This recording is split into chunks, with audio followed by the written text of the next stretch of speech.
ขอนอบน้อมต่อพระรัตนตรัยแก้วเจ้าสามประการน้อมเอาคุณพระพุทธเจ้าคุณพระธรรมเจ้าคุณพระอรหันตเจ้าอริยสงฆ์เจ้าจุตน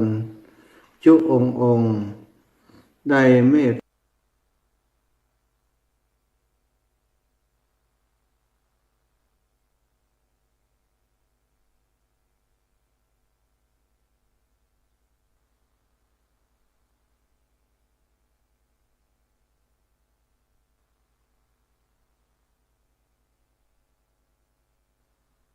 ตารูปทุกองค์โปกห่มหักษาศรัทธาสาธุชนคนดีคนเฒ่าคนแก่อีพ่ออีแม่ทั้งหลายที่ติดตามรับฟังรายการสารธรรมยามบ่ายตั้งสถานีวิทยุเพื่อการศึกษาวิทยาลัยสงฆ์นครลำปางและสถานีวิทยุในเครือข่ายคลื่นสีขาวเพื่อชาวประชาซึ่งเป็นสถานีใหญ่อยู่ที่เชียงใหม่อยู่ที่วัดปากตางเจริญอำเภอดอยหล่อจังหวัดเชียงใหม่โดยเมตตาบารมีของครูบาอาจารย์ท่านพระครูอภิวัฒนวิกรมผอ.สถานีได้เมตตาเชื่อมสัญญาณรับสัญญาณจากต่างจังหวัดลำปางไปออกอากาศเผยแพร่อยู่ในจังหวัดเชียงใหม่ให้ศรัทธาญาติโยมท่านสาธุชนทั้งหลายได้ติดตามรับชมรับฟังอยู่ในขณะนี้วันนี้วันจันทร์ศรัทธาญาติโยมปกติอาตมาภาพจะเข้ารายการวันพฤหัสเนาะบ่าย3 โมงถึง3-4-5นะบ่าย3 โมงถึง5 นาฬิกา5 โมงแต่วันนี้ท่านอาจารย์ตุลุงชัยวัฒนาคเสโนหรือว่าตุลุงยองท่านอาจารย์ติดภาระติดธุระบ่สามารถจะออกอากาศเข้ารายการได้แจ้งมาตั้งช่างเทคนิคน้องเจเจก็ได้เอิญมาหาที่อาตมาภาพว่าท่านอาจารย์วันนี้แทนท่านพระครูกำเนิดเปิ้นบ่ว่างเปิ้นมีธุระมีภาระธุระที่จะต้องทำส่งข่าวสารมาตั้งแต่เจ้าละเนาะก็ได้เตรียมตัวเพื่อจะเข้ารายการแทนครูบาอาจารย์วันนี้จริงๆแล้วว่าจะเดินแห่มวันหนึ่งสตาค่ำคืนตีผ่านมาเมื่อเจ้าตีผ่านมาเนาะตี ตีสามถึงตีห้าเฮาได้พบปะกันครั้งหนึ่งซึ่งอาตมาภาพจัดรายการอยู่ที่วัดที่ป่าจ้าบ้านห้องฮีตำบลเสริมกลางอำเภอเสริมงามจังหวัดลำปางจัดรายการอยู่ที่หันจากนั้นก็ได้บิณฑบาตสั่งจากบิณฑออกมา6 โมงก็ไปบิณฑบาตเนาะบิณฑบาตที่ในหมู่บ้านซึ่งโยมแม่ท่านหนึ่งเคยไปใส่บาตรอาตมาภาพจำวันที่มาได้แล้วที่บ้านแม่บอนอำเภอต้งหัวจ้างจังหวัดลำพูนในวันที่อาตมาภาพเดินจากที่พักจุดผ่านแดนจุดต่อเชื่อมแดนระหว่างอำเภอเสริมงามกับอำเภอทุ่งหัวจ้างที่อนุสาวรีย์ครูบาเจ้าศรีวิจัยลงมามีครอบครัวหนึ่งก็คือโยมแม่บุญเตี่ยมกับอาจารย์คัดคุณครูคัดลูกบ่าวปากันไปใส่บาตรอาตมาภาพคณะที่เดินธุดงค์บิณฑบาตบัดได้เข้าป่าอาหารยังวันนี้จะหิวแล้วกาย เทวดาได้ส่งจิตส่งใจมาเฮอโดนจิตโดนใจโยมแม่กับลูกบ่าวเปิ่นไปใส่บาตรเมื่อวันนั้นก่อนนึกถึงว่าเปิ่นอยู่ตั้งใดนี่ฮะบ้านห้องฮีตำบลเสริมงามอำเภอเสริมงามตำบลเสริมกลางนี่อยู่ตั้งใดตั้งใจไว้ในใจลึกๆว่าถ้ามีโอกาสขากลับถ้าบัดติดภาระธุระหยังจะเดินมาแวะที่บ้านโยมแม่สักครั้งหนึ่งจะได้หันว่าบ้านห้องฮีเป็นบ้านเมืองอย่างใดถึงได้มีคนใจดีใจงาม ก็ได้แวะไปตะวาไปถึงพอค่ำแล้วศรัทธาญาติโยมไปถึงแล้วก็ได้พักอยู่ที่สุสานที่ป่าจ้าบ้านห้องฮีได้ทำกิจหลายอย่างเนื่องจากตะวานี้ไปถึงมีเวลาที่จะได้สวดมนต์นั่งสมาธิที่ในป่านะในป่าเป็นมีป่าชุมชนที่ป่าจ้านั่นแหละเป็นป่าชุมชนเป็นตัวมีสถานที่สัปปายะก็เลยเข้าไปนั่งสมาธิปฏิบัติธรรมอยู่ที่ในป่าจนถึงค่ำใช่ไหมพอค่ำมืดแล้วกลางคืนก็กว่าว่าหมอกเมื่อยมันจะลงนักเนาะอากาศช่วงนี้อากาศหนาวแล้วก็น้ำค้างมันเยอะถ้าอยู่ตังในป่านั้นเต็นท์กดมันจะเปียกหมดสถานก็เลยได้มานอนยังศาลาจัดรายการอยู่ที่หันแต่คืนนี้อาจารย์คุณครูคัดแล้วก็โยมแม่โยมแม่บุญเตี่ยมก็ได้ไปที่เชียงใหม่ไปงานศพของครูบาเจ้าเสร็จแล้วก็ได้ปิกกลับมาถึงที่อาตมาอยู่ที่สุสานท่านประมาณมืดแล้วเนาะสถานญาติโยมประมาณสักทุ่มปลายนี่ก็ทุ่มปลายขณะที่อาตมากำลังจัดรายการอยู่เช่นเดียวกันก็ได้สนทนาการเพิ่นก็นิมนต์ว่าวันพรุ่งนี้ไปฉันเข้าที่บ้านใดก่อนนะก็บอกว่าได้อยู่แล้วก็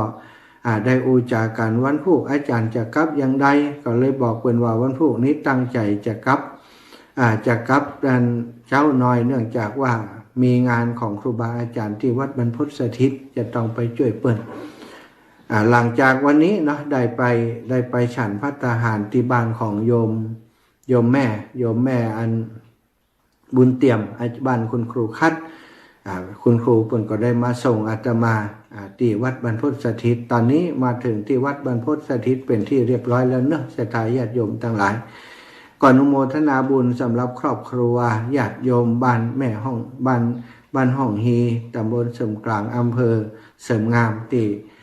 ดูแลต้อนรับอาตมาภาพได้ไปพักพาอาศัยอยู่ที่ป่าจ้าได้ไปปฏิบัติธรรม1 คืน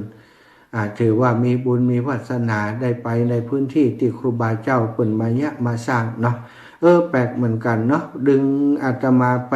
เป๊าปะสถานที่ครูบาสร้างหลายที่แล้วนะครูบาเจ้าศรีวิจัยมาสร้างวัดผาลาดซึ่งอยู่ที่ในหมู่บ้านเปิ่นหั่นนะสถานบ้านนั้นมี2 วัดนะวัดผาลาดนี่ก็ถือว่าวัดที่อยู่ห่างจากชุมชนออกไปตั้งนอกบ้านเป็นวัดประมาณว่าเป็นวัดป่าเนาะชื่อว่าวัดผาลาดครูบาเจ้าศรีวิจัยได้มาสร้างนะสถานมีหลายที่หลายแห่งด้วยในพื้นที่อำเภอเสริมงามที่ครูบาศรีวิจัยได้รับนิมนต์มาโปรดศรัทธาญาติโยมที่อำเภอเสริมงามอาตมาภาพ ก็รู้สึกว่าเฮานี่ได้ไปเส้นทางที่ครูบาอาจารย์เปิ้นเตียวเปิ้นเดินโอ้คงจะได้เป็นบุญของเฮาที่จะมีโอกาสไปเรียนไปฮู้ไปหันในสิ่งที่ศรัทธาญาติโยมเปิ้นเคารพครูบาอาจารย์แล้วก็มีสิ่งที่ครูบาอาจารย์แต่ก่อนเก่าเปิ้นสร้างเปิ้นทำไว้สร้างศรัทธาให้ศรัทธาสาธุชนทั้งหลายเกิดความเลื่อมใสในพระพุทธศาสนาได้ปากันก็ร่างสร้างแปลงสิ่งต่างๆต่อไปเที่ยวหน้าถ้าจะเดินสักการะบูชาตามหอยครูบา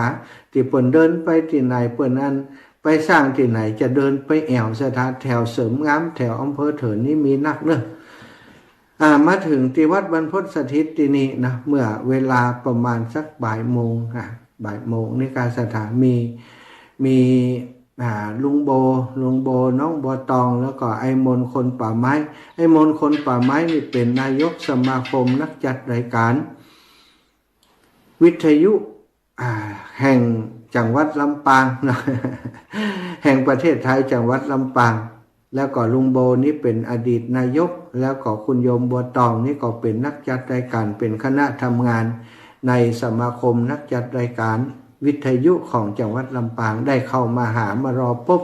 นะเพื่อจะอูจาถึงงานบุญงานกุศลที่ตั้งสมาคมนักจัดรายการวิทยุของจังหวัดลำปางเปิ่นใดมีกิจกรรมดีๆซึ่งจะมีขึ้นในเดือนกุมภาพันธ์ปี 2567นะก็ได้อูจาเป็นที่เข้าใจกันแล้วอาตมาก็รับปากจะสนับสนุนกิจกรรมที่เปิ่นทำเพื่อกลุ่มผู้สูงอายุอำเภอเถินเปิ่นก็กลับไปก็ได้ซักผ้าซักกวาดศรัทธาเสร็จแล้วก็มานั่งเตรียมตัวเพื่อจะเข้ารายการแล้วก็ได้เวลาจับพอดี มาพบปะกันแล้ววันนี้วันที่25เนาะศรัทธาญาติโยมทั้งหลาย25แล้ววันที่25แล้ววันนี้วันที่25วันจันทร์13ค่ำเดือน3นะ13ค่ำเดือน3วันที่25วันที่25วันนี้เป็นวันดีเนอะศรัทธาญาติโยมเป็นวันหัวเลี้ยงมอนไผจะแต่งงานเนี่ยโอ้เหมาะนะคนเฒ่าที่บ่มีแฟนกันแต่ถ้าจะเลือกงามยามดีก็วันนี้เนอะ อีแม่ว่าเอาละโลตุอีล่ะ อยู่คนเดียวอีสบายอีล่ะก็คนเฒ่าส่วนใหญ่ที่ฟังรายการนี่ก็คงว่ากึดละกะจะถ้า60 70 80 90กันถึงนั้นแล้วเนาะละไม้คลายความอยากในเรื่องมูนี้กันไปหมดแล้วมีแต่อยากสะสมบุญกุศลกันก็พบปะกันแล้ววันนี้เป็นรายการสารธรรมยามบ่ายเนอะศรัทธาญาติโยมวันนี้ขอเอาเรื่องของพระมหาเถระกัสสปะอาตมานี่ชอบพระเถระกัสสปะเพราะอย่างเปิ้นหุ่มธุดงค์นะศรัทธาพระมหากัสสปะเถระเจ้าเนี่ยเจริญธุดงควัตร13ข้อครบหมดนะครบหมดทุกอย่างอยู่โคนต้นไม้อยู่ในป่าเป็นวัดอยู่โคนต้นไม้ฉันในบาทนี่เนี่ยโอ้ทุกอย่างที่เป็นธุดงควัตรนี่ท่านมหากัสสปะนี้ถือว่าเป็นผู้เจริญธุดงควัตรแล้วพระพุทธองค์ทรงสรรเสริญว่าท่านเจ้านี้มีธรรมเป็นเครื่องอยู่วิหารธรรมธรรมเป็นเครื่องอยู่เสมอด้วยพระองค์พระพุทธองค์ทรงประทานผ้าสังฆาติของพระองค์นี้แลกกับของพระมหากัสสปะเถระเจ้าศรัทธามีรูปเดียวที่ได้อันผ้าของพระพุทธเจ้าไปอันนี้เป็นถ้าบรรเทาของโหมันยิ่งกว่าโลกเกียรติคุณประกาศเกียรติคุณที่ยิ่งใหญ่มีธรรมเสมอพระองค์มีหลายคนว่าอย่างเป็นอย่างนั้นนะจริงๆแล้วนะมหากัสสปะเถระเจ้านี่เปิ้นทีแรกนี้เปิ้นปรารถนาพุทธภูมิเหมือนกันนะศรัทธาพระศรีอริยเมตไตรปรารถนาพุทธภูมิพระพุทธเจ้าปรารถนาพุทธภูมิแล้วก็พระมหากัสสปะเถระเจ้านี้ก็ปรารถนาพุทธภูมิเป็นพระพุทธเจ้าแต่มาในสมัยของพระพุทธเจ้านี้ท่านได้เปลี่ยนความตั้งใจปรารถนาเป็นเพียงแค่สาวกของพระพุทธเจ้าเท่านั้นก็เลยได้มาเป็นถวายตัวกับพระพุทธเจ้าของเฮาแล้วก็ได้ตรัสรู้ถ้าเปิ้นยังยังปรารถนาพุทธภูมิอยู่เนี่ยเปิ้นจะต้องอยู่ต่อไปแห่งเปิ้นจะบ่ได้บรรลุอรหันต์ในชาตินี้ เปิ้นก็เลยในจากนี้เปิ้นมีความปรารถนาเปลี่ยนความตั้งใจว่าขอปรารถนาเพียงเป็นเพียงสาวกภูมิเท่านั้นนะก็ได้ตรัสรู้ไปปฏิปทาในการนั้นธุดงค์ของท่านนี่เป็นที่เรื่องลือนะสถานมหาเถระกัสสปะมหาเถระเจ้าเนี่ยก่อนจะออกบวชนี้ก็มีประวัติว่าบัจเจกเป็นคนธรรมดานะสถานเป็นลูกอันมหาเศรษฐีเหมือนกันในบ้านในเมืองนั้นแล้วเป็นลูกโตนเป็นลูกคนเดียวด้วยนะเป็นเศรษฐี87โกฏ84โกฏมีทรัพย์สิน84โกฏแล้วก็ฝ่ายภรรยาของเปิ้นนี้ปิภริเนาะคนอันท่านชื่อปิภริอีกเนาะมหากัสสปะนี่นะแล้วก็ผู้ที่เป็นภรรยาของท่านนี้ก็เป็นคนงามมีลูกดังทองว่ามีลูกดังทองที่แรกนี้เพิ่นก็ปรารถนาจะแต่งงานถึงกู่นั้นนะสถานางภัทกาปิลานีเนาะภัทกาปิลานีอีกกันนะอาตมานิจัยความจำเนื้อสถาญาติโยมบัดได้พอข้อมูลหนังสือแต่นิจัยความจำย้อนหลังไปที่อ่านนะนางภัทกาปิลานีเมื่อตอนเป็นละอ่อนเป็นวัยรุ่นเนี่ยเป็นคนหนุ่มแล้วพ่อแม่ของปิพริมานพนี้ก็ได้บอกลูกเบาว่าบัดเดี๋ยวนี้พ่อแม่ก็เฒ่าแก่แล้วลูกยังมีไผที่ถูกใจเตื้อกานะจะได้แต่งงานมีลูกมีหลานสืบสกุลคือป่อต่อไปลูกจะต้องสืบต่อสมบัติของป่อจะต้องมีคือคนสืบต่อสมบัติจากลูกไปนะบัดเดี๋ยวนี้ยังบัดเลใช่ไผเตื้อกายังบัดชอบไผเตื้อกาเนี่ยพ่อแม่จะไปสู่ขอปิภริมานพในตอนนั้นก็บอกว่าอีป่ออีแม่บ่ต้องเดือดร้อนเรื่องนี้กับผมบ่มีความปรารถนาจะมีครอบครัวนะจากนี้เนี่ยอยากจะอยู่เลี้ยงดูอีป่ออีแม่ไปอย่างเอี้ยนะพ่อแม่บ่ต้องห่วงผมอยู่ได้สบายมากบ่ต้องมีภรรยาก็ได้เงี้ยคนเดียวได้หมด1เข้าป่อไฟ ดูแลธุรกิจคนเดียวได้หมดทุกอย่างพ่อแม่เปิ้นก็เลยบอกว่าบ่ใจอันนะลูกนะมันดูอะไรได้ก็จริงมันจะต้องมีคนมาช่วยลูกนะที่สำคัญคือคนสืบสกุลนะกะลูกบ่จะแปลงลูกคนเดียวได้รอขยันขยอปิภริมานพนี่ก็เลยว่าอย่างใดพ่อแม่ตึงบ่ยอมล้มเลิกความตั้งใจ 2-3 เดือนมาแล้วอูดแต่เรื่องนี้เปิ้นก็แก้ความรำคาญไปบอกช่างมานี่ก่อนช่างปั้นลูกอันแม่หญิงที่งามที่สุดเท่าที่เธอจะทำได้หรอปั้นให้เหมือนตัวจริงเหมือนคนจริงเลยมีก็เจ้าต่อได้มันเป็นยังแต่ให้ก็ยอมจัดให้คนไปซ้อช่างมาแล้วก็จินตนาการบอกให้ฟังว่าหน้าตาอย่างอีรูปทรงองค์เอวอย่างอีเนื้อตัวผิวพรรณอย่างอีเต้าช่างคนนั้นก็เก่งว่าซะทักปั้นหูปออกมาเหมือนกับที่อันจินตนาการของปิภริมานพอันนี้งามที่สุดแล้วท่านเนี่ยปิภริมานพไปหันก็อันนี้งามที่สุดแล้วกะงามที่สุดแล้วเหมือนกับคนจริงเลยสตาถ้าบัดเดี๋ยวนี้ก็ยังหุ่นขี้ผึ้งลูกเหมือนต่างๆเนาะสวยงามมากในจักรวาลในประเทศนี้จะมีหรือเปล่าในอันชมพูทวีปนี้จะมีหรือไม่ท่านพอใจเปิงใจแล้วกาปิภริก็ว่าเปิงใจแล้วเปิงใจแล้วเนี่ยใดทีนี้ยกพ่อแม่เปิ้นก็มาถามมาอูเรื่องนี้ปิภริมานพก็บอกว่าอีพ่ออีแม่เฮ้ยถ้าบัดเดี๋ยวนี้นะถ้าจะให้ผมแต่งงานนี่ถ้าอย่างอันแม่หญิงคนนี้นี่ผมก็จะแต่งในลูกแม่หญิงคนไหนเปิดพาม่านให้อีพ่ออีแม่พอปอดทรโรชะทาพอตักหงายนะอันนี้ไอ้หางลูกอันนี้คนจริงกะบัดใจอันนี้เป็นหุ่นปั้นนะอย่างมางามแต่ว่าจะหาที่ไหนได้ลูก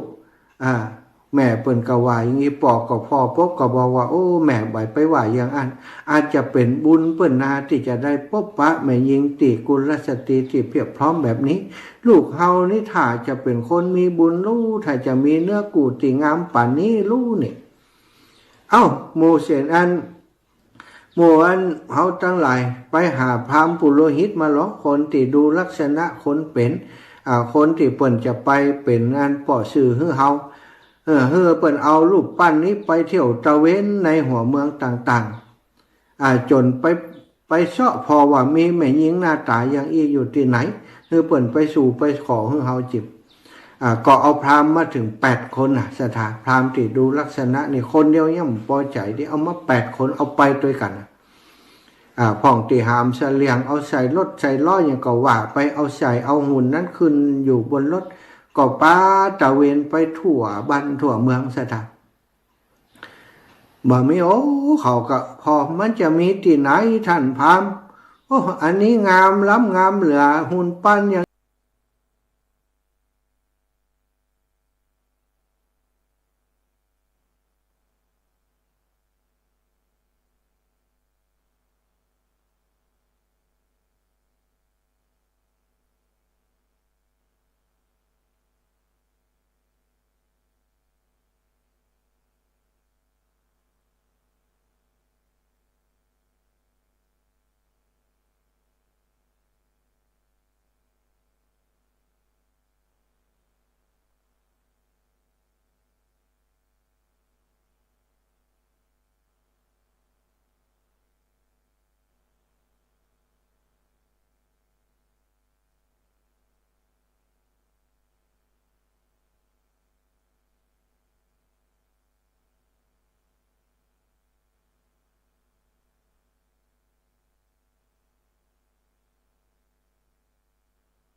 ทั้งหมดของเฮาถึงของเฮาถึงของเปิ้นเฮาจะเหมาะเพื่อเปิ้นเป็นเป็นนายใหญ่ไปหาไม่ยิงคนใดมาอยู่ก็ได้เฮาจะมาอยู่แล้วตกกลางคืนมาสถานไหว้หน้าหากันนั่งบนเตียงอู้กันเล่าถึงความสบายใจของกันและกันให้ฟังเหมือนกันเหี่ยมดสถานเป็นว่าตั้งใจอย่างอันนางภัทกาปิลานีก็เตรียมฟ้าย้อมผาดไว้แล้วปิพลิมานพก็เตรียมฟ้าย้อมผาดไว้แล้วเล่าให้กันฟังปิพลิมานพก็บอกภัทกาปิลานีว่าน้องหญิงบัดเดี๋ยวนี้ปีได้มาหันแล้วว่าการครองเรือนเป็นลำบากยากขนาดนักมันต้องฆ่าสัตว์ตัดชีวิตมันต้องประพฤติทุจริตกายทุจริตวาจาทุจริตมโนทุจริตตลอดปีบ่สามารถจะอยู่ต่อไปได้แล้วรู้สึกบ่สบายใจอาจจะมอบสมบัติทั้งหมดให้กับน้องเนอะน้องช่วยดูแลพ่อกอยภัทกาปิลานีว่าพี่น้องก็กึดอย่างเดียวกันนั้นนะวันนี้ก็ตัดสินใจนี่เตรียมของไว้นี่หมดแล้วจะบอกพี่แล้วน้องก็จะไปอันเฮากึดตรงกันเนาะกึดเหมือนกันเรื่องทรัพย์สมบัติเป็นของนอกกายมันไม่ใช่ของภายแล้วเมื่อเฮามา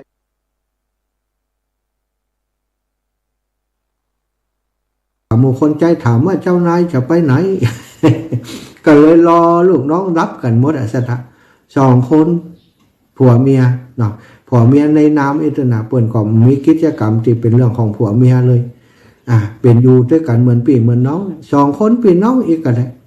ลงจากคฤหาสน์ของตัวเก่าไปเปลี่ยนเครื่องทรงผ้าทรงมัดเพิ่มประดับที่เคยใส่เคยใช้บ่มีอย่างสักอย่างถอดไว้หมดมีผ้าย้อมฝาดเนี่ยคนละชุดเส้นทางเดินทางลงจากคฤหาสน์ออกไปเวลาที่ดึกแล้วบ่มีไผสังเกตหันแล้วก็มีบาทน้อยๆเป็นว่าบาทดินอินเนาะถือออกไปเนี่ยสปายถุงเครื่องสัมภาระเล็กน้อยที่จะไปใจในเพศนักบวชปิพลิมานพก็ใส่ชุดขาวเนี่ยฝ้ายย้อมฝาดชุดขาวเช็ดหม่ำแล้วก็เดินออกไปเดินนำหน้าไปภัทกาปิลานีก็เดินด้วยก้นไปดูแล้วก็มันหน้าเหมือนครับชายหนุ่ม2 คนเดินด้วยกันไปนะถ้าบ่สังเกตดีๆว่าพอเปิ้นม้วนผมเปิ้นโกนผมเห็นหรอภัทกาปิลานีนี่ถึงกับปลงผมออกไปเลยนะสตาบ่มีลักษณะของผู้หญิงเพศหญิงอยู่แล้วลงจากคฤหาสน์ไปออกจากบ้านไปเดินตามตรอกซอกซอยออกนอกเมืองไปสถานออกนอกเมืองไปเมื่อออกนอกเมืองไปแล้ว2 คนพี่น้องสามีภรรยานี่กูนี้ก็ไปถึงกลางทางเป็นทาง2 แพร่งเป็นทางแยก แยก1ไปทางซ้ายแยก1ไปทางขวาไปถึง2 แยกหั่น2 คนมันน่าจะเป็น3 แยกนะน้องเสถา2 แยกอิ่มใจก้า ไปถึงทาง2 แพร่งมันต้องเป็น3 แยกทางที่มา1 แยกเนาะทางที่แยกออกไปแหมแยกก็เป็น3 แยกกันเนาะไปถึงทาง2 แพร่งไปอยู่ตรงกลางท่านปิพลิมานพก็ได้กล่าวขึ้นว่าน้องหญิงเฮา2 คนเป็นคนละเพศปีเป็นเพศชายน้องเป็นเพศหญิงถ้าเดินด้วยกันไป ไปแสวงบุญด้วยกันคนทั้งหลายจะนินทาว่ากล่าวให้น้องได้ เพศบรรพชิตที่เฮาตั้งใจจะสมทานอยู่จะมาเป็นผลดีแก่เฮาถึงกู้เอาอย่างอีก่อนแล้วกันน้องเลือกเส้นทางน้องจะไปทางใดปิพลิมานพก็บอกขึ้นมาภัทกาปิลานีก็บอกน้องก็ขึ้นเช่นเดียวกันปีน้องเป็นผู้หญิงน้องขอไปแยกทางซ้ายนี่เนอะพี่อ้ายเป็นผู้ชายไปทางขวา2 คนบินหลังต่ำกันใช่ไหมแล้วก็เดินจากแยกนั้นไปแต่ละก้าวของแต่ละคนก็ห่างกันออกไปห่างกันออกไปห่างกันออกไปเรื่อยๆไม่ได้มีความห่วงใยมีความผูกพันในเรื่องอื่นมีแต่ความห่วงใยแค่ขอให้น้องหญิงเดินทางด้วยความปลอดภัยขอให้ปิพลิมานพเดินทางไปด้วยความปลอดภัยไปพบครูพบอาจารย์ในที่สุดด้วยเถิดปรารถนาดีต่อกันปิพลิมานพก็เดินทางไป ในเส้นทางขวาก็ปรากฏในรุ่งเช้าราตรีในค่ำคืนราตรีที่ผ่านมาพระพุทธองค์ทรงได้เล็งพระยานไปส่งแผ่ข่ายพระยานไปก่อหูว่าปิปริมนุษย์นั้นจะได้มาบวชในพระพุทธศาสนานะได้มาบวชในพระพุทธศาสนาในวันนี้ก็ได้ไปรออยู่ในสถานที่แห่งหนึ่งเพื่อจะรอพบกับปิปริมนุษย์ไปนั่งอยู่อันติดใต้ต้นไม้แห่งหนึ่งศรัทธาญาติโยมตอนนี้ขออนุญาตไปดื่มน้ำอุ่นคำเรื่องอาการอันอาจจะเริ่มไอนั่นแต่คืนก็ตื่นเช้าแล้วอากาศมันเย็นเนาะช่วงนี้ศรัทธาญาติโยมขออนุญาตศรัทธาญาติโยมฟังเพลงสักเพลงก่อนเนาะสักเพลงก่อนก็แล้วกันเอาเพลงนี้เพลงประจำ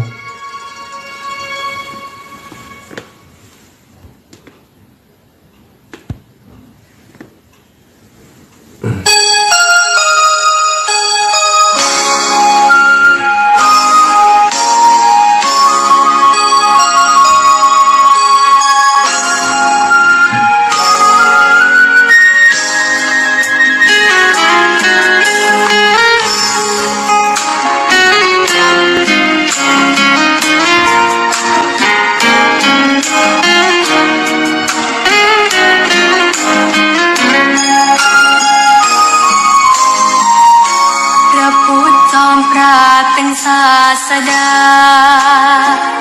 ต้นศาสนาสอนประชาทั่วไปมีพระปัญญามนาบริสุทธิ์อำไพพระกรุณายิ่งใหญ่นำให้เราสู่นิพพานพระธรรมล้ำเลิศก็เกิดปัญญาคุ้มครองรักษาผู้บูชาทุกท่านมิให้ตกต่ำคอยคำนำสู่วิมานพาข้ามแดนกันดารเกิดญาณหลุดพ้นโลกีสุขล้นหลุดพ้นบ่วงมารแก้วสามประการบันดาลให้ผ่องใสพระพุทธพระธรรมเลิศล้ำพระสงฆ์ดีที่พึ่งประชาชีพามีสุขพ้นทุกภัยพระสงฆ์ทายาทพระศาสดาสืบศาสนาเทศนาทั่วไปเนื้อนาบุญดีปราณีเตือนจิตฝึกใจน่าบูชากราบไหว้เป็นไทยพบใหม่ไม่มี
ศาสดาสืบศาสนาเทศนาทั่วไปเนื้อนาบุญดีปราณีเตือนจิตฝึกใจน่าบูชากราบไหว้เป็นไทยพบใหม่ไม่มี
ญชวนทุกท่านเข้าวัดเข้าวา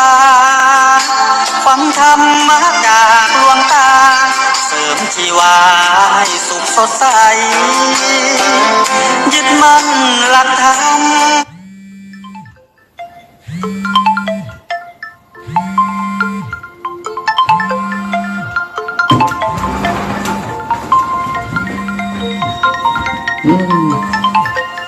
ฮัลโหลโอ้ยแม่ได้รับแล้วเนอะจะได้รับแล้ว ตอนนี้กำลังออกอากาศอยู่เจ้า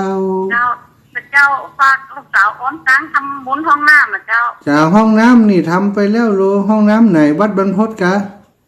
เจ้าของวัดบรรพตเจ้าอ๋อได้เอาทำบุญคือเปิดวันผูกเนาะทำบุญห้องน้ำวันผูกเนอะลูกสาวอ้อนเจ้านี่นะเจ้า100 บาทเจ้าสัตว์ตู้เจ้า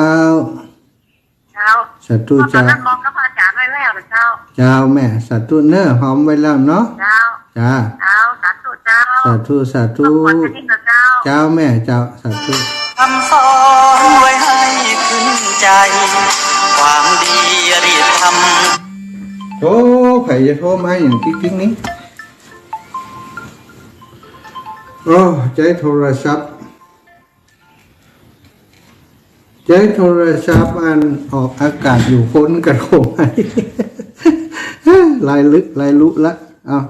ยังบ่อนุญาตให้โทรเทนเนอร์ศรัทธาทั้งหลายจะไปพังเตีย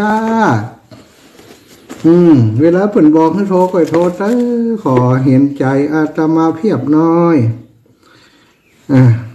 นะเปิดเพลงจบจังครับศรัทธาเปิ่นบอกว่าเฮาอันจำเป็นต้องใช้โทรศัพท์เครื่องนั้นเปิดเนาะมันเป็นยังแล้วไปฟังทุกเกิงทุกกลางกันแล้วไปเนาะศรัทธา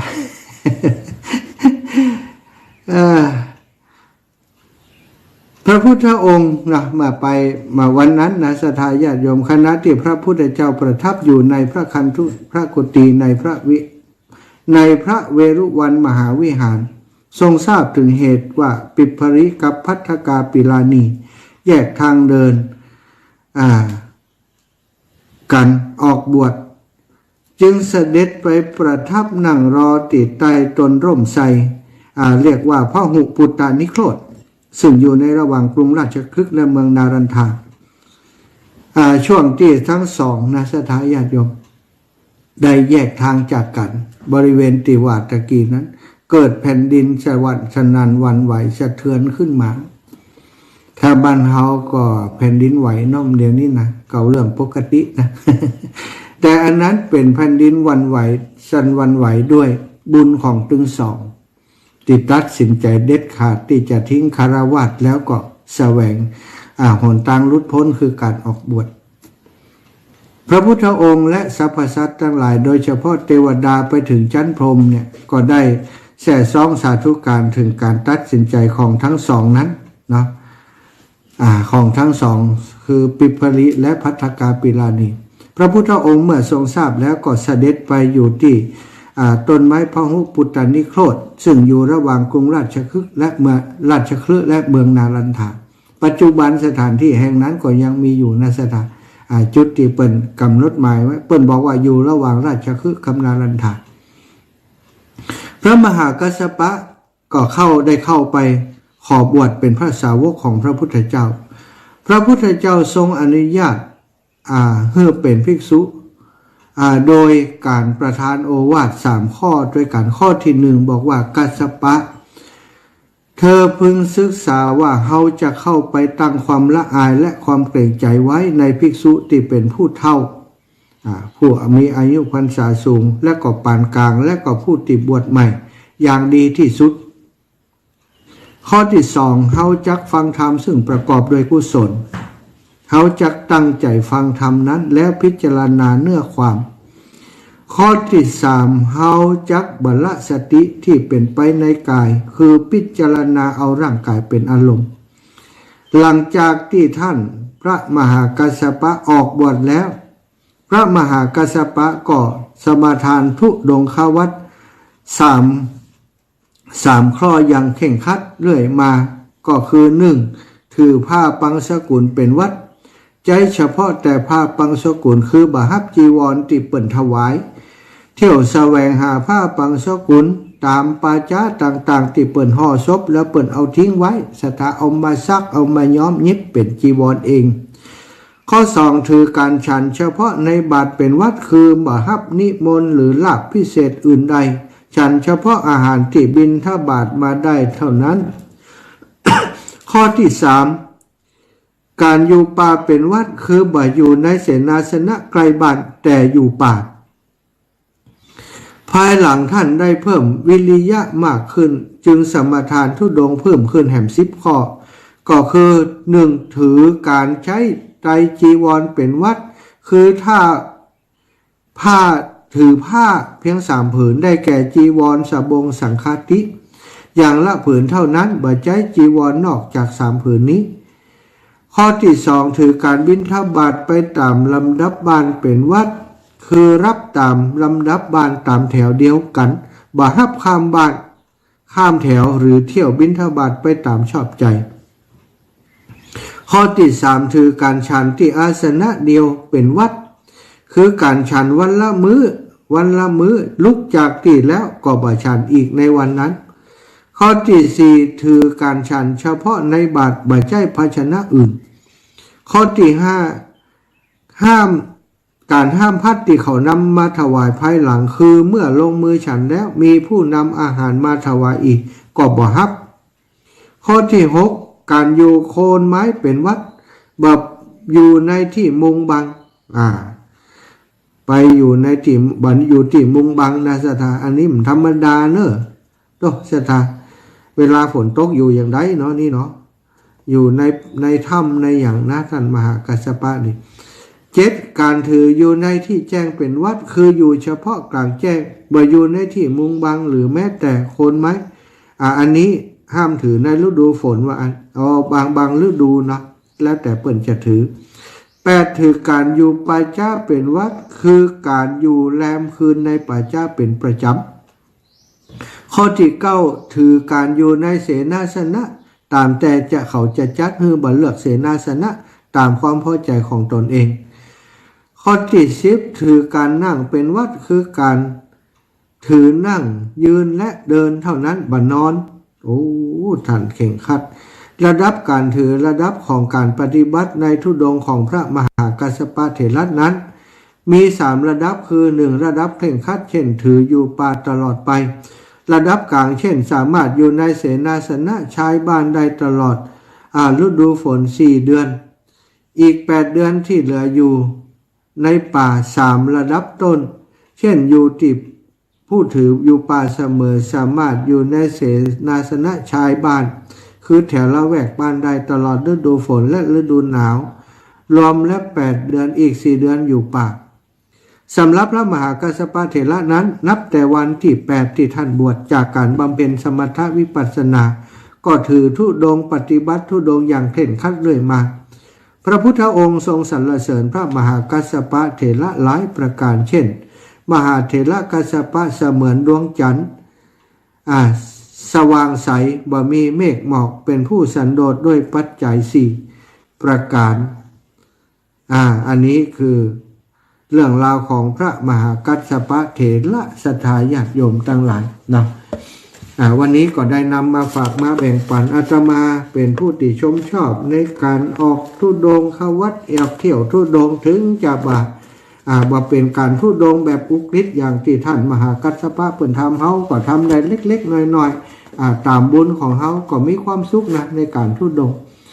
ที่นี้มีเรื่องที่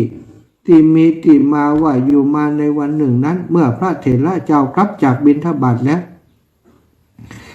ได้ไปพักอยู่ที่ถ้ำปิพลิคูหาได้เจริญอาโลกกสินเล็งดูสัตว์โลกที่ประมาทและบ่ประมาท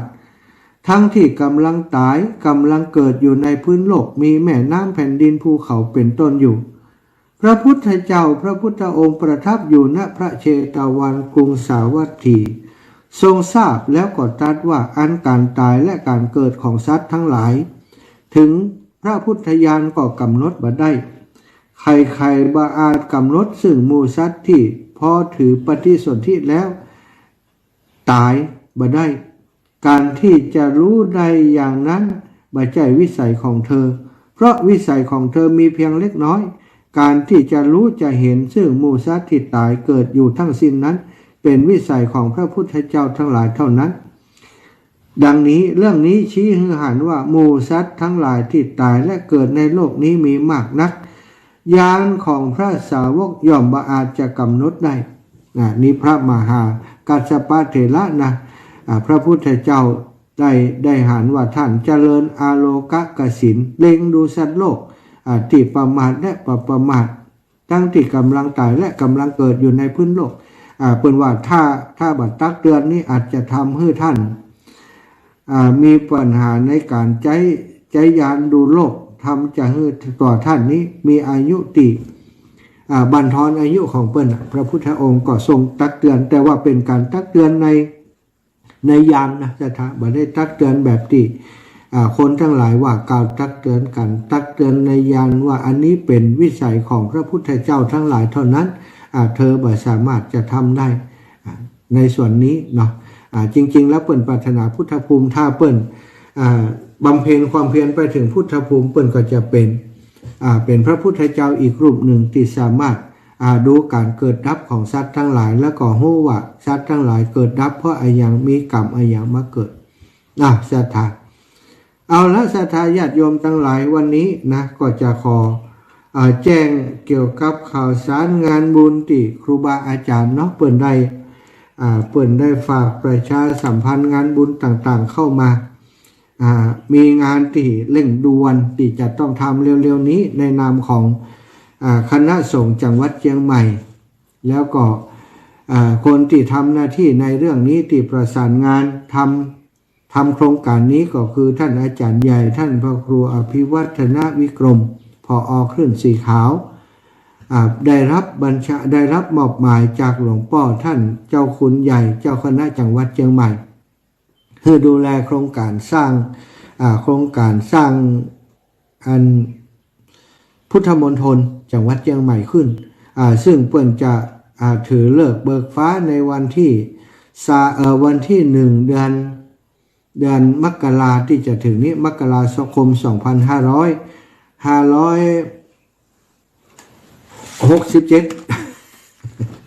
กึดเหมือนเนาะจะทานเนาะว่าเดี๋ยวนี้อย่างก็จะหลงลืมไปติ๊กๆแล้วนี่กึดเหมือนนี่นะกึดบ่ออกก็กึดเหมือนนะจะทานก็จะมีการจัดพระป่าสามัคคีขึ้นตอนนี้เนาะอาตมาก็พอทราบว่าโครงการนี้ครูบาอาจารย์เปิ้นจะดำเนินการในวันที่1เดือนมกราที่จะถึงนี้ก็เลยคิดว่าเฮาอยากจะมีส่วนร่วมในการสร้างกองบุญกองกุศลครั้งนี้กับครูบาอาจารย์ก็เลยคิดว่าในวันที่1เดือนมกราคมนี้เนาะเป็นวันเริ่มต้นปีนี้อาตมาอยากจะไปร่วมพระป่าสามัคคีสร้างพุทธมณฑลที่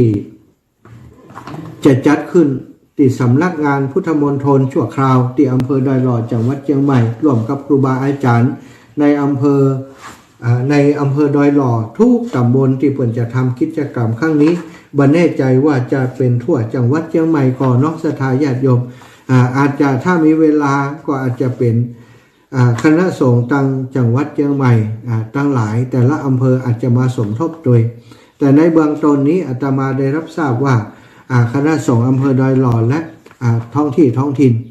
กำนันผู้ใหญ่บ้านศรัทธาสาธุชนอำเภอดอยหล่อจะเปิดตัวโครงการนี้เป็นคณะแรกก่อนซึ่งงานนี้จะมีวันที่1มกราศรัทธาญาติโยมก็การต้านพระป่าก็เป็นเรื่องที่บ่มีอย่างซับซ้อนเนาะเขาก็มีจิตศรัทธาในโครงการที่เปิ้นทำในครั้งนี้ก็โครงการสร้างพุทธมณฑลในครั้งนี้เขาก็ปากันไปเขากับปากันเอาต้นพระป่าของครอบครัวเขาไปร่วมการร่วมบุญร่วมสร้างบุญญาบารมีในครั้งนี้อาตมาคิดว่าถ้าศรัทธาญาติโยมมีโอกาสได้ร่วมบุญในโครงการที่เริ่มต้นก่อสร้างหรือว่าการสร้างพุทธมณฑลแห่งนี้จะเป็นบุญอย่างยิ่งใหญ่ที่เราได้ทำกันในภาคเหนือของเรา พุทธมณฑลส่วนกลางของประเทศไทยของเราก็มีแล้วที่พุทธมณฑลนครปฐมศรัทธาญาติโยมอำเภอสารยานครปฐมนั้นเป็นพุทธมณฑลที่ใหญ่มีเนื้อที่ 2,500 ไร่เป็นการสร้างถนนเชื่อมต่อไปในพุทธมณฑลนี่หลายถนนพุทธมณฑลสาย1สาย2สาย3เป็นบ่ฮู้กี่สายที่อาตมาเคยไปนะไปตัดผ่านไปที่พุทธมณฑลหมดสถานแล้วก็ในพุทธมณฑลที่นครปฐมนี่สิ่งที่ยิ่งใหญ่สร้างไว้ก็คือพระพุทธรูปปางลีลาท่านก็เป็นพุทธรูปองค์ใหญ่แล้วก็เป็นพระพุทธรูปที่สวยงามมีลักษณะที่สวยงามจีวรเหมือนกับจีวรปิ๋วอยู่สถานเหมือนกับคือเป็นรูปหล่อรูปปั้นที่เหมือนกับถ้าดูไปแล้วก็เสมือนจริงอีกนะจีวรผิวนะลักษณะของจีวรผิวเป็นเอกลักษณ์เป็นสัญลักษณ์เป็นพระประธานในพุทธมณฑลสารยาพุทธมณฑลของประเทศไทยแห่งนั้นอยู่ที่จังหวัดนครปฐมเวลามีกิจกรรมอย่างงานคณะสงฆ์ใหญ่ๆการกิจกรรมงานวิสาขบูชากดีมาฆบูชากดีอาสาฬหบูชากดีงานระดับประเทศเพิ่นจะจัดกันที่หันสถานมีการประชุมคณะสงฆ์ระดับประเทศมีหอประชุมขนาดใหญ่รองรับการประชุมพระสงฆ์ทั้งประเทศได้เลยที่พุทธมณฑลก็ใช้เวลาสร้างตั้งแต่ปี 2,500มาเสร็จเอาปี 2,525ถวายเป็นพระราชกุศลถวายให้กับพระบาทสมเด็จพระเจ้าอยู่หัวของเฮาในสมัยนั้นเนาะในรัชสมัยฉลองกรุงเทพ200ปี 2,525ก็ได้มีการเฉลิมฉลองการสร้างพุทธมณฑลส่วนในปี 2,500 นั้น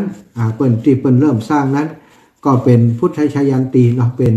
ศาสนาพระพุทธเจ้าได้กึ่งศตวรรษพอดีนะสถานเปิ้นก็เลยได้สร้างพุทธมณฑลส่วนของเชียงใหม่ของเฮานี้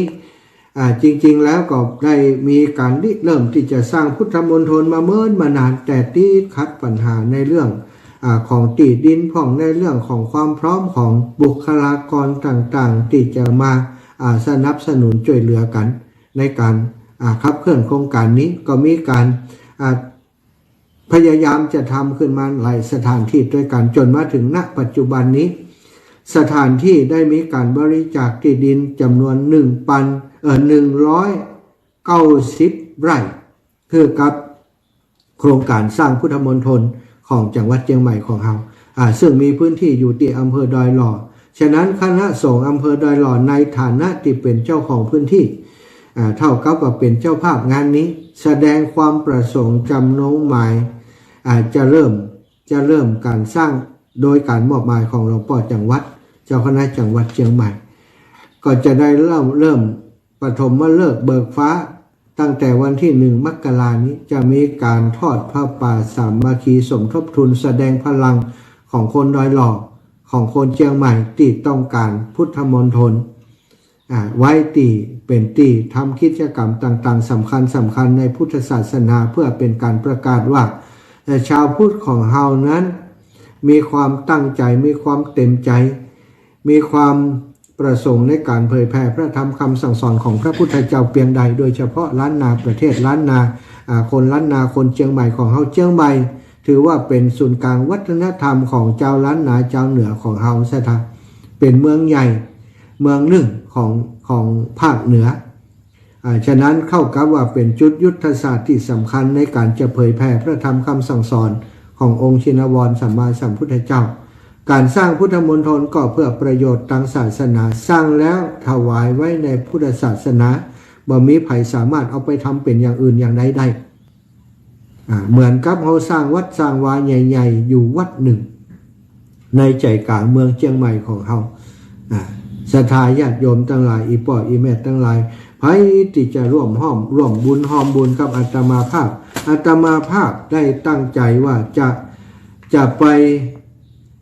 ทอดพระป่าโดยครูบาอาจารย์ในครั้งนี้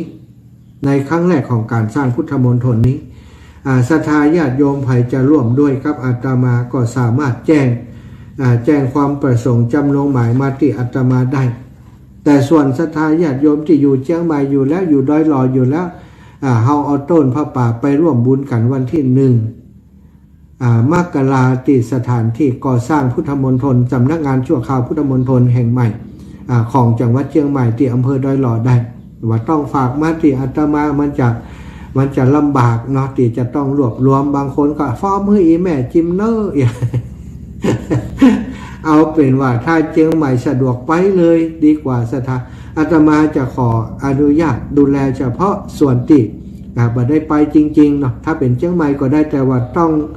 องบ่ได้ไปจริงๆแล้วก็ติดต่อร่วมบุญกับอาตมาอยู่เป็นประจำแล้วก็เป็นตัวแทนของเจ้าลำปางตัว106.50 เมกะเฮิรตซ์ของลำปางอาตมาจะเป็นตัวแทนของ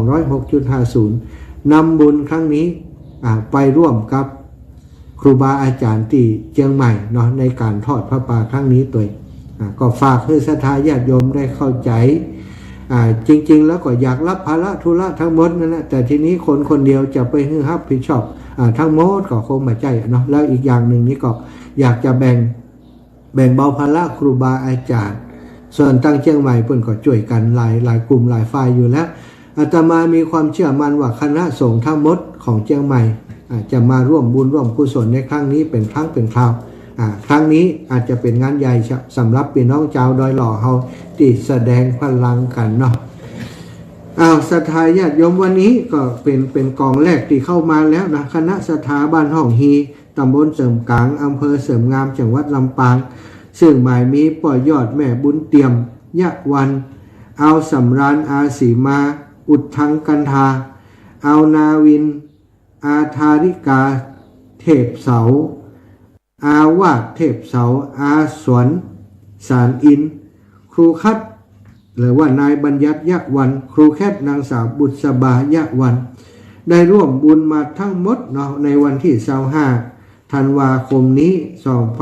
2566นี้ร่วมบุญโดยการใส่บาตรกับอาตมาติไปบิณฑบาตที่บ้านเปิ้นได้อยู่ 1,199 บาทสถานวันนี้มาแล้วเนะยอด 1,199 บาทอันนี้ก็เป็นรายแรกเนาะอาตมาก็จะบันทึกไว้สำหรับผ้าป่าชุดนี้จะเก็บรวบรวมไว้จนถึงวันที่1วันนี้วันที่25สถานก็เป็นบุญล้วนทันใจ วันที่1เหลือเวลาแห่งบักกี่วันแล้วเนาะศรัทธาญาติโยมที่ฟังรายการอยู่ขอให้โทรมาหลังรายการเอาเนอะในรายการนี้อาตมาบ่มีเวลาจดนะไผ่ใจร่วมบุญโดยอาตมาภาพก็โทรมาหลังรายการเอาอาตมาออกรายการแล้วก็โทรมาบอกถ้าโทรมาในรายการนี้เดี๋ยวมันจะจดบัดทันศรัทธาญาติโยมหอมคนละเล็กละน้อยก็ได้แล้วเนอะสำหรับบุญใหญ่ครั้งนี้มันจะมีกิจกรรมที่เพิ่นจะทำต่อไปแห่งเมินนานอยู่แต่บุญก่อตั้งบุญล่มต้นนี้ถือว่าเป็นการแหกเป็นปฐมฤกษ์นี้ถ้าเราได้ร่วมกันกับครูบาอาจารย์บาท2 บาทก็ถือว่าเป็นทุนก่อตั้งก่อเก้าวันหน้าเปิ่นสร้างสำเร็จแล้วเขาจะได้บอกว่าครั้งหนึ่งในชีวิตเรามีโอกาสได้ร่วมบุญกับเปิ่นในครั้งที่เปิ่นทอดพระป่าครั้งแรกนั้นเมื่อวันที่1 มกราคม 2567จำนวนต่อใดก็สำคัญสำคัญที่ว่าเขาได้เริ่มต้นพร้อมกับเปิ่นเนาะอาตมาขออาสาเป็นสะพานบุญเป็นสื่อกลางกับครูบาอาจารย์ตรงนี้ตัวเนอะพื้นที่พี่น้องทางเชียงใหม่เชียงรายพะเยาแพร่น่านต่างๆที่เปิ่นรับสัญญาณที่ฟังอยู่ในขณะนี้ทาง YouTube ก็ดีทาง Facebook ไลฟ์ของอาตมาก็ดีหรือว่าฟังจากทางสถานีวิทยุก็สามารถติดต่อมาได้เนอะส่วนอีกงานหนึ่งเป็นงานของจังหวัดลำปางแต่จะมีก่อนวันที่1นี้ก็คืองานตั้งธรรมหลวงที่วัดที่ศาลหลวงพ่อดำที่หน้าวัดบุญญาวาสวิหารวันที่27-8นี้เนาะศรัทธาญาติโยมอีป่ออีแม่ทั้งหลายศรัทธาท่านเจ้าทั้งหลายภัยจะร่วมบุญร่วมกุศลโดยงานตั้งธรรมหลวงในครั้งนี้ก็สามารถร่วมบุญมาได้ภัยจะเป็นเจ้าภาพตั้งธรรมหลวงในครั้งนี้เนาะก็เป็นเจ้าภาพร่วมกันได้การเทศเนอะศรัทธาญาติโยมการเทศติดตั้งธรรมหลวงในครั้งนี้กันละ 3,000 บาทถ้าศรัทธาญาติท่านใดอยากจะร่วมบุญครับงานตั้งธรรมหลวงครั้งนี้ ก็สามารถติดต่อผ่านทางวิทยาลัยสงฆ์นครลำปางได้หรือว่าครูบาอาจารย์ที่เปิดจัดรายการตัง106.50ทุกรูปทุกองค์เป็นสะพานบุญฮืองานมหากุศลตั้งถ้ำหลวงของวิทยาลัยสงฆ์ในครั้งนี้วันที่27-28ติดต่อกับเปิดได้ถ้าเป็นเจ้าภาพคนเดียวเป็นลักไว้เลยประจำปีเกิดปีนั้นเดือนนั้นเขาออกใจอยากจะทำบุญก่อนสิ้นปีนี้เนาะเป็นเจ้าภาพตั้งถ้ำหลวงกับเปิดศรัทธาญาติโยมทั้งหลายก็สามารถไปร่วมบุญด้วยกันได้เนอะที่ศาลหลวงพ่อดำนะศาลหลวงเป็นเรียกว่ามณฑปนะมณฑปหลวงพ่อดำนาวัดบุญญาวาสวิหารในวันที่27-28นี้เต็ด4กันด้วยกันสถา28นี่13กันตามแบบเบ้าของการตั้งถ้ำหลวงทั่วไปที่เปิ่นทำกันอยู่ฮีดทอยที่เปิ่นทำกันอยู่มีการกวนเข้าติ๊บอย่างตัวศรัทธาญาติโยมจะไปร่วมกิจกรรมก็สามารถไปได้ตั้งแต่วันที่27แต่วันที่27นั้นจะมีกิจกรรมแยกย่อยออกไปเนาะตอนเจ้าจะเป็นการแห่อุปคุตมาแล้วก็เอาอุปคุตมาตั้งเรียบร้อยก็อาราธนาธรรมจากกัปธรรมออกมาจากนั้นก็จะเป็นการเทศธรรมมาไล่ต้นมาไล่ปลายอานิสงส์อันคาถาปันแล้วก็อานิสงส์เวสสันตละเวสสันดร4กันด้วยกันวันที่27เนาะกันละ 3,000 บาทแล้วหรือว่าตามอัธยาศัยอีแม่บ่มีนักบ่ได้เป็นเจ้าภาพได้เปิ้นละบ่ใจเนอะศรัทธาหอม10หอม20ได้หมดนะแม่จะเป็นเจ้าภาพปีนั้นปีนี้ก็ได้หรือว่าหอมไปทุกกันนั่นแหละ100 บาทก็ได้ทุกกัน13กันบ่ต้องเจาะจงผูกใดหรือว่าอยากจะเจาะจงเพราะเกิดปีนั้นปีนี้ก็แล้วแต่ศรัทธาเนอะไปร่วมบุญกับเปิ้นที่วันที่27-28ก็ได้ที่ในบริเวณงานเขียนชื่อเสียงเรียงน้ำใส่ซองเขียนดีๆส่งไปให้ที่คณะกรรมการเปิ้นก็จะแยกซองออกมาของกันปีได้สถาเปิ้นจะจดเอาลายหมายเอาชื่อเอาไว้ส่วนที่ไผบ่ได้ไปก็ติดต่อที่ครู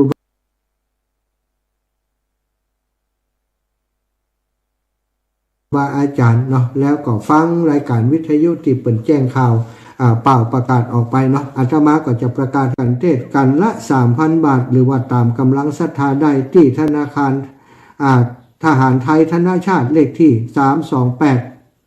328-107-9891 328-107-9891ได้เนอะศรัทธาญาติโยมชื่อบัญชีกองทุนการศึกษาพัฒนานิสิตวิทยาลัยสงฆ์นครลำปางกองคุณพัฒนานิสิตอีกก็ได้สถามันก็จะหันละสถาพอโอนถูกต้องมันก็จะขึ้นมาถ้าฝ่ายที่ท่านอาจารย์อ่านเร็วน้ำไปก็โทรมาหาที่มีเบอร์โทรอาตมาเนอะ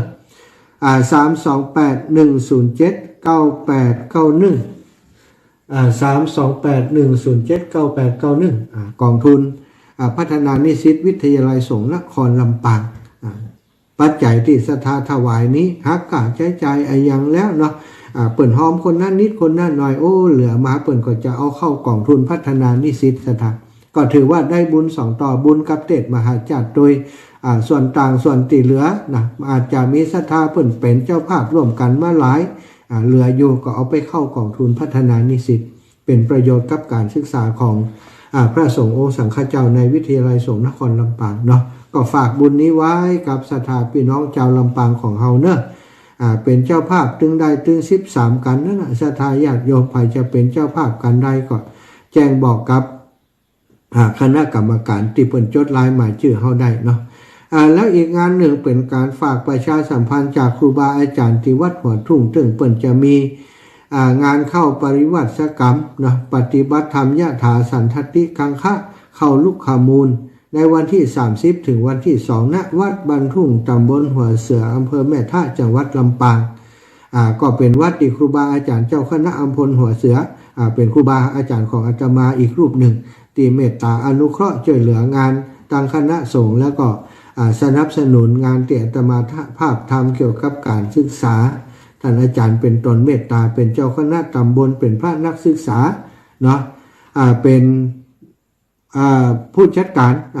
เป็นผอ.โรงเรียนสามขาวิทยาปริยัติธรรมสถาญาติโยม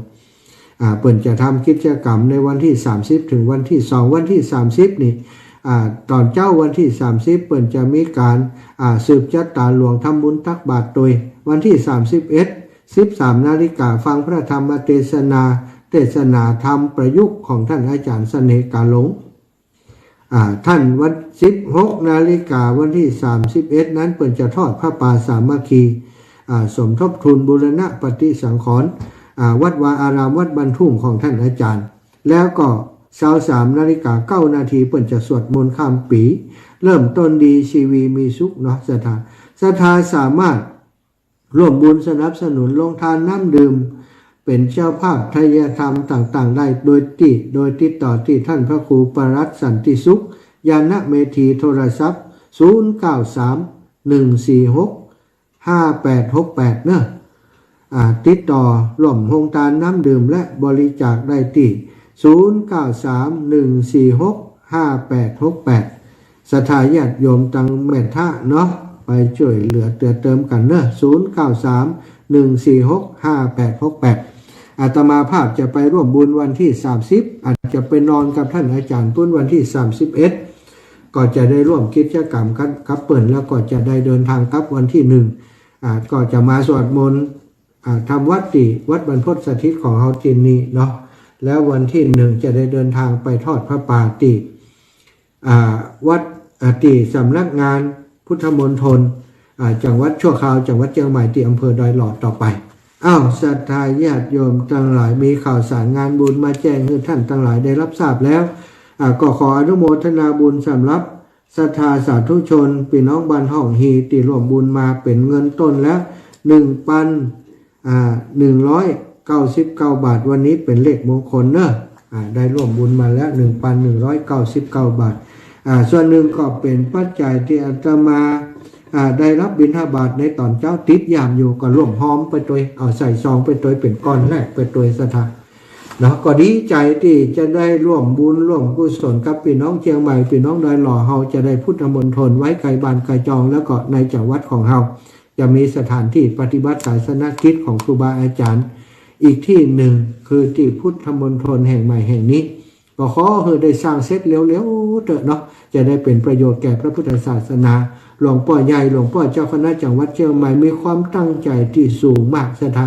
อยากจะสร้างให้เป็นใจกลางศูนย์กลางของการเผยแพร่พระพุทธศาสนาของจังหวัดเชียงใหม่พี่น้องดอยหล่อของเฮาพี่น้องจอมตองก็ดีสันป่าตองก็ดีพี่น้องแม่วางพี่น้องป่าซางละปูนเนาะใกล้เคียงกันหันก็ถือว่าเฮาจะได้ประโยชน์นักกว่าเปิ้นฉะนั้นวันที่1นี้ไปกันหลายๆเนอะโยมแม่จันเดินใสบอกมาว่าอย่างก็อีแม่เกิดวันที่1พอดีท่านอาจารย์ได้ทำบุญวันเกิดวันโอ้ดีใจด้วยอีแม่เนอะแม่ก็ทำบุญ 1,000 บาทโอ้อีแม่มาแล้วนี่ถ้าทำบุญวันนั้นเลยเนาะวันไปติวันนั้นเลยดีใจกับอีแม่เนอะอีแม่ทำบุญแม่จันเรือนใสทำบุญมาแหม 1,000 บาทตรงกับวันเกิดพอดี1 มกราเจ้าทำบุญวันเกิดเจ้าลูกมหาเนาะสาธุโยมแม่อนุโมทนาบุญด้วยนะศรัทธาเปิดสายแล้วตะกี้โทรมาตึ้มฮับเนอะจะเป็นภัยก็ได้ตะกี้ปิดโทรศัพท์หนีไปแล้วเนาะเปิดเพลงอยู่จะไปดื่มน้ำโทรศัพท์เงียบไปเห็นมะ ไปได้ดื่มเสียกรรมราชดาตะกี้กำลังไปชงน้ำจะดื่มอยู่เสียงงานเพลงเงียบไปหู้เลยว่าคนโทรมามาพอโทรมาแท้นะโทรมาก็ฮับสายไปสายแฮมสายก็รู้จักเฮืออาตมาฮับสายแหมโทรมาเปิ้นจะโทรอย่างด่วนหัวแต่ปิดไปก่อนศรัทธาญาติโยมที่ฟังอยู่ทางบ้านสำคัญกว่าเปิ้นฟังกันบอกว่ากี่บ้านกี่เฮือนน่ะมาติดคัดเรื่องคนโทรนี่เหมือนก่อนบดีเนาะอินดูคนที่เปิ้นตั้งอกตั้งใจฟังน่ะมันมีธุระภาระส่วนตัวก็ว่าไปอย่างเขาบ่ฮับถ้าส่วนตัวนี้นะช่วงที่จัดรายการอยู่นี่บ่ฮับแต่ว่าถ้าเป็นส่วนรวมการศรัทธาญาติโยมโทรมาแจ้งนู่นนั่นนี่ก็จะฮับอยู่วันหลังเนอะศรัทธาเขาเป็นแฟนรายการแฟนคลับประจำกันอยู่เนาะขอกำเวลาที่อาตมาต้นชั่วโมงเปิดเพลงอยู่จะไปโทรมาเถอะจะไปโทรมาเถอะต้นชั่วโมงนี่ขอร้องดิ้มดีอาตมาจะให้นะ ขอร้องแล้วหมูเรื่องจะให้ซอกันนั่นนะต้นชั่วโมงจะไปโทรจะไปฟังโทรขอเอาเป็นว่าอย่างเอี้ยปลายชั่วโมงเนี่ย 16:44-45ก่อยโทรถ้าอย่างเอียนอย่างยายพรนี่โอเคนี่เข้าใจโทรมาแล้วจะฮับสายยายพรก่อนเนอะ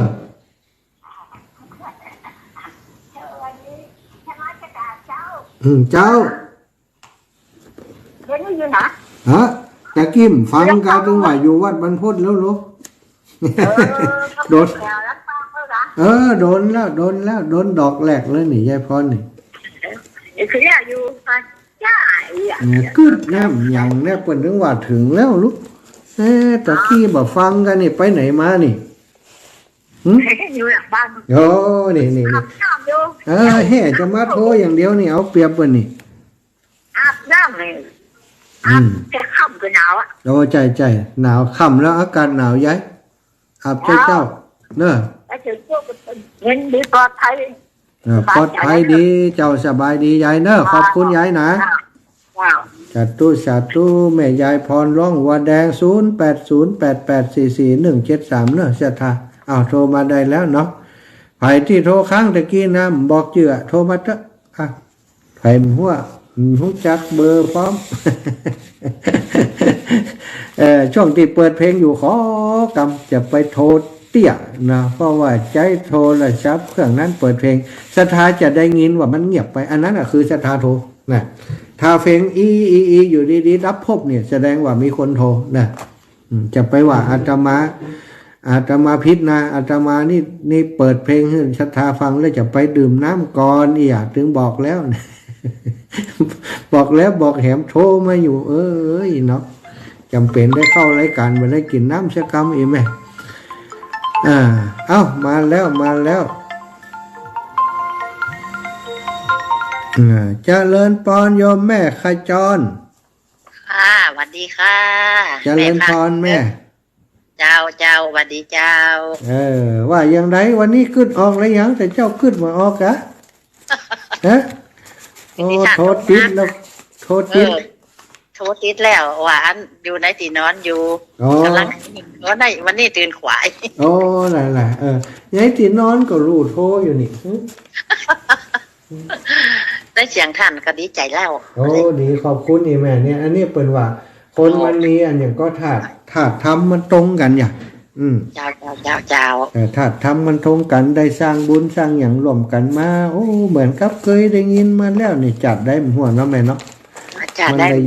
มันได้รวมกันบุญแม่ได้ยินตัวเจ้ากูโตนกูแม่ดีใจเนี่ยเขาเป็นคนหุ่มฟังธรรมเจ้าดีแล้วมันฟังไปเนาะตั้งใจฟังไปถ้าเขาฟังเรื่องดีมันหูมันจะชอบฟังเรื่องยำหูกันแม่เจ้าใจธรรมชาติของมนุษย์ไปร่วมบุญกันเนอะจะไปได้มาได้บ่หูเนาะวันนี้ก็ไปหาหมอ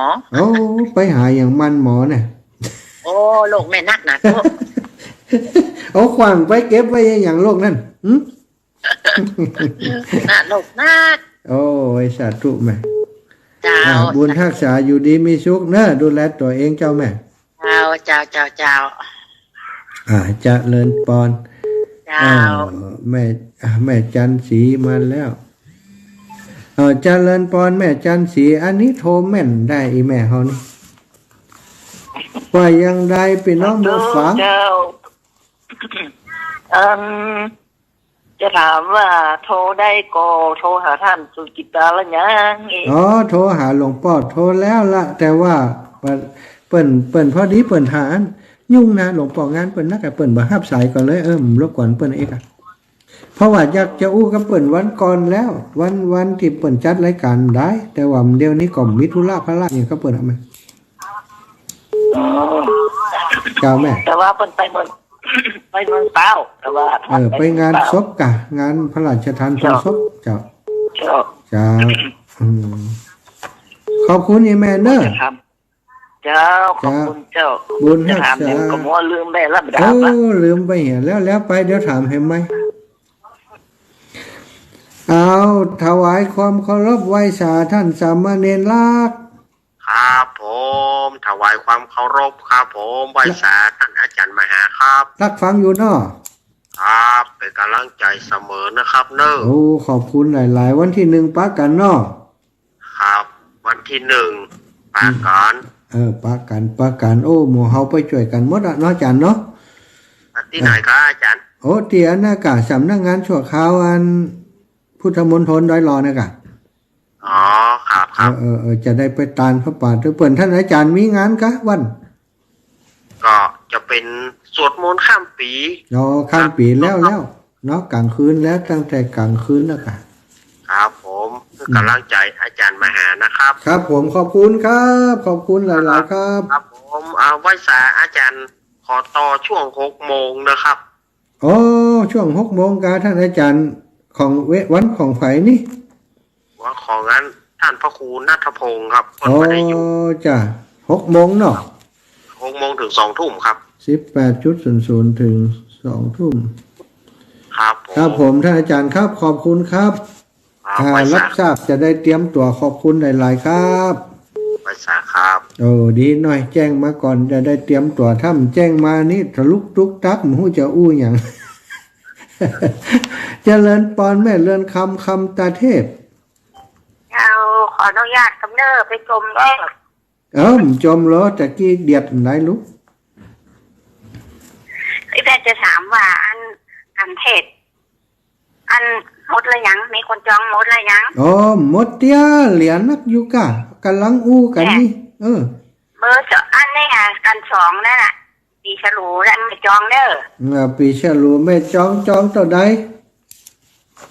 ซึ่งกันเรื่องหมดนั่น3,000น่ะ โอ้เดี๋ยวเขาจดก่อนกะแม่แก้วสิงแก้ว200แม่อันนี้แม่เดือนเนอกันเทศเนาะ เจ้า แม่เรือนคำแม่เรือนคำตาเทพเนาะ เจ้า ตาเทพนี่บ้านดงม่อนกระทิงเขินยังกะ บ้านดงแขนยางเจ้า บ้านดงเขินยางอีแม่ห่วมบุญ1กันที่2เนาะปีฉลูเนาะ เจ้าปีฉลูมัวได้น่ะ 1 กัน 3,000 บาทจ้าแม่จะแจ้งครูบาอาจารย์ไว้เนอะแม่เนอะ เจ้า เจ้าใส่ซองไว้เอามาถวายเปิ้นเองเอาตีแม่มาฟังนั่นนะเนอะ เจ้าแม่ใส่ซองไปถวายคนเดียวเนาะ ใจมันต้องฝากมาตีเฮาละกำไปถวายให้ได้สบายใจ แล้วก็อันกันเทศอันอย่างหมู่นั่นเพิ่นจัดหมดแล้วเอาแต่ซองไปเลย เขาเอาแต่ปัจจัยตีอันเป็นสำรับไปแม่พ่อเปิ้นอันเปิ้นจัดสำรับให้เฮาแล้วเปิ้นกว่าเป็นพระละเฮามันจำเหมือนกันนะจ้าทุกแม่ เพราะว่าลูกสาวจะมาจะคือไปส่งกลับเนี่ยไปคนเดียวบ่ไหวเดินบ่ไหวแล้ว ถ้ามีแผนไปส่งจะไปฮับนี่ ไม่ลูกสาวจะมานะก็คือไปไปส่งนี่น่ะ โอ้ดีแล้วสาธุแม่นะ เจ้าขอบคุณเจ้าสาธุเนอะ สาธุบุญรักษาโยมแม่คำเรือนคำตาเทพโอ้ได้1 กันแล้วนี่ได้1 กันแล้วเนาะกันเทศเนอะเทศมหาชาติ16:52 นาทีศรัทธาญาติโยมติบอกฮื้อติติจะไปถือไปตื้อนะบางบางทีนี่บางคนว่าโอ้ทุเจ้าจมฮื้อเอาโทรไปตะกี้นะได้จมแต่บอกว่าถ้าช่วงที่อาตมาจัดรายการอยู่นั้นอาตมาใจสายใจ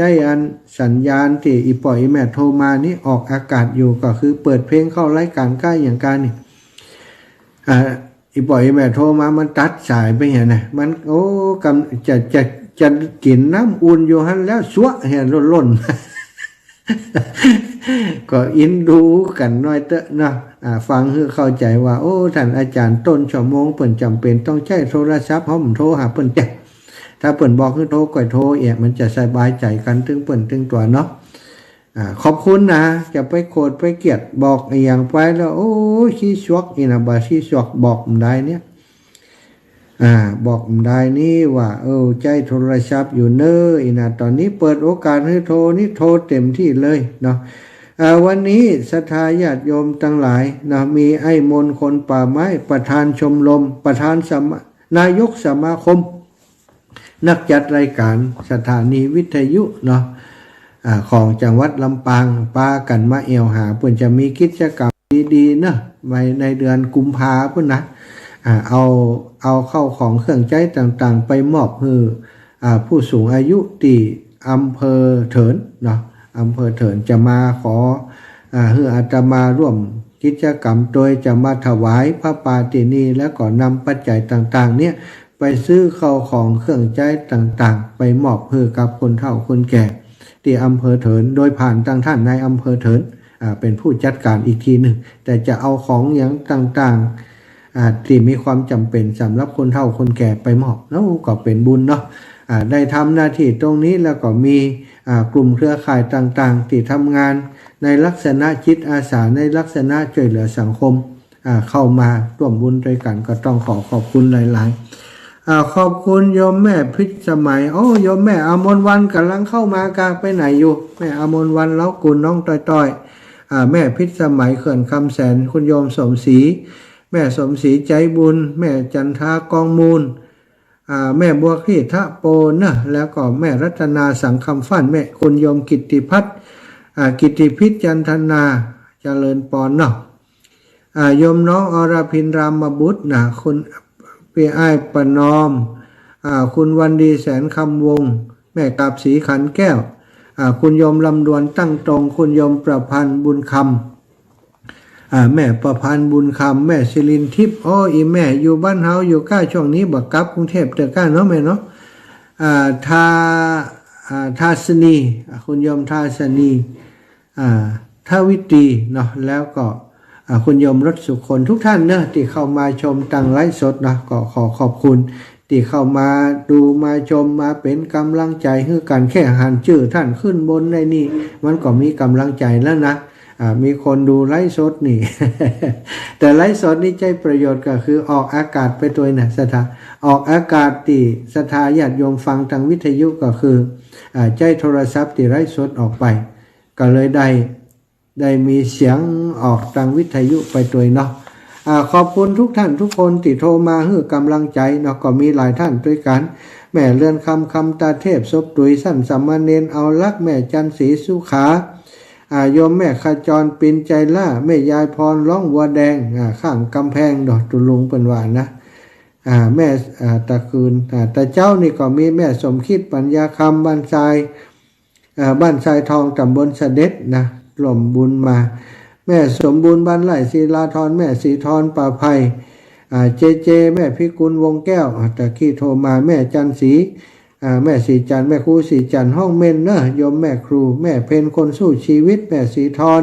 แม่สุแก้วเประสัญญาจอมทองแม่แก้วสิงแก้วกัดโป่งแม่ลิบันโทบ้านโฮงลำปูนแม่สุทัศน์แม่วางบ้านนานประเสริฐนาน้อยแม่บุญปันตาเหียงบ้านห้วยงูในแม่ฟองจันโอยน้อยดอยหล่อแม่สุแก้วศิลพรศรีเตี้ยแม่สายทองธัญแก้วเนาะบ้านโฮงลำปูนแม่นวลยอดคำปันกำแพงหินแม่คำนวลดอยเต่าคำแม่สุแก้วคำอ้วนสีโพธารามแม่จันแก้วอินตจักบันขวางปตานปงยางคกแม่บัวคำเทพศิริโทหัวจ้างอนุโมทนาบุญทุกท่านทุกคนอยู่ดีมีสุขกันเนอะสายสุดท้ายแม่แก้วกันทะวังเจริญปอนโยมแม่สายสุดท้ายเนอะไว้เสียเจ้าฟังอยู่เด้อนั่งอยู่พื้นเฮียนหันกามีผู้เรียนนี่หรอมีพื้นเฮียนอีป่อโลเด็กๆเวลามันโทรศัพท์เขาดีมันยากแต่ซื้อมอยนะน่ะอีป่อโลสบายดีแล้วพี่จ๋านะก็เอาหอมมาใหญ่ร้อยเด้อเป็นตะฟอนฮะอย่างก็นี่เป็นสร้างตัวตะฟอนนี่เนี่ยเปิดสร้างอันพุทธมณฑลก่ะ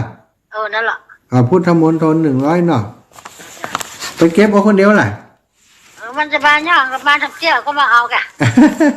มาจะได้เนี่ยมาได้ไปหน่อยน่ะเดี๋ยวจากนี้เอาแม่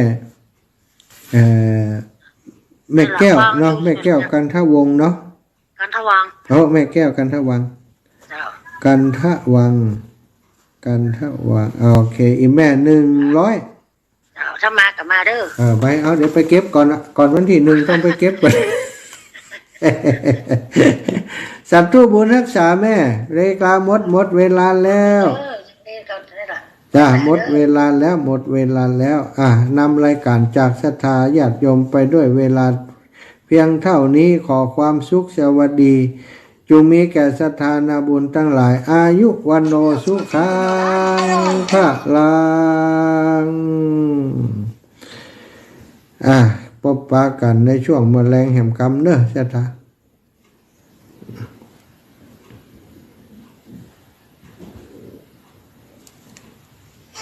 หญิงชายอย่าได้นายนี้เชิญชวนทุกท่านเข้าวัด